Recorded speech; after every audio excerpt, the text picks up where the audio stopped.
Bonjour Madame Amadi. Oui, je suis là, bonjour. Merci Bonjour, d'être avec est-ce que nous vous parce que m'entendez? votre témoignage est absolument glaçant. Que s'est-il passé avec celui qui a été élu, Monsieur Sébastien Delogu de la France Insoumise? Bon, déjà, merci à vous de me donner la parole, puisque depuis l'élection, je suis face à une véritable veulerie et un mépris de la France Insoumise qui n'a ni donné suite à mes courriers ni à mes appels, et également auprès de mes avocats. Donc, merci effectivement donc, de me laisser la possibilité de m'exprimer. Alors, ce qui s'est passé, c'est que déjà, au cours de la campagne, j'ai subi diverses paroles racistes.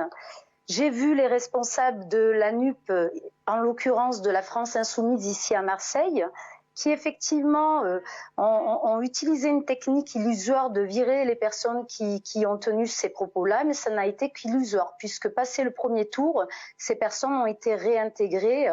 Et donc au niveau du respect, ça n'a été que du mépris depuis le premier jour, quoi, hein, et c'est ce que je dénonce. Ensuite, ce qui s'est passé, c'est que dès le soir de l'élection, à partir du moment où il a fallu que je prenne la parole pour remercier nos militants, il m'a clairement dit, ce n'est pas nécessaire, je t'ai eu, je t'ai utilisé, c'est comme ça, c'est la vie. Donc effectivement, j'étais en véritable état de choc.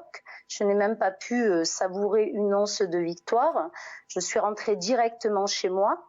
Le lendemain, j'ai essayé de reprendre contact avec ces responsables ici sur Marseille. Et dès lors où j'ai essayé de reprendre contact, ça a été, un double choc, puisqu'on m'a supprimé de tous les comptes Telegram relatifs à notre campagne électorale, de tous les groupes dans lesquels j'étais inscrite, et on m'a invisibilisé totalement, que ce soit sur Internet ou sur Facebook, concernant effectivement ma participation à l'élection de Monsieur Delogu. Mais vous êtes toujours suppléante, néanmoins aujourd'hui vous avez été élue comme suppléante.